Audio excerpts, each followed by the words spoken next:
Good morning, everybody. Thank you for coming. Please help yourself to breakfast. The breakfast this week is sponsored by Rabbi and Rivka Waxlike and family in commemoration of the third yahrzeit of our beloved Rabbi Chaim Aaron Waxlike, whose yahrzeit is on Friday. Please make an effort to come on Friday. We'll have a big, special commemoration of his yahrzeit on Friday.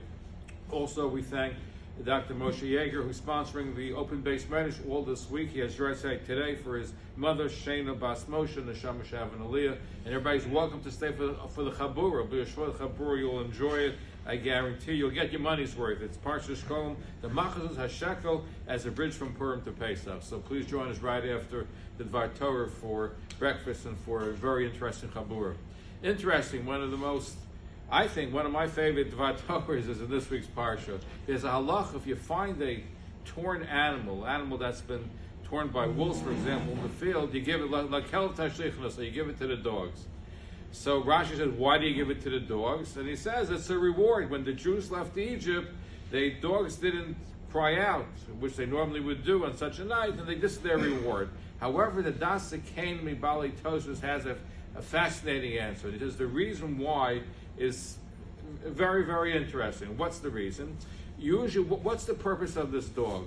The dog is usually to protect the sheep from being slaughtered by wolves and other animals. Obviously, the dog didn't do its job because you have this treifa, you have this animal that was supposed to be protected by the dog, and it wasn't protected.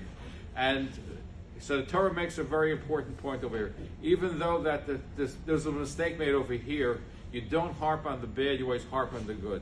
And since the dog protected you in the past, is going to protect you in the future from the flock, so therefore you give it a reward. You don't harp on a mistake. And we find something simple and voracious. When Chava introduced death into the world, Adam was faced with a dilemma. He has to give her a name. He calls her the mother of all living things, but she was the mother of all dead things because she brought death to the world. But the thing is, you don't accentuate the negative, you accentuate the positive. Even when somebody makes a mistake, you look at the total picture, you look at the good, you don't look at the bad. Have a wonderful day.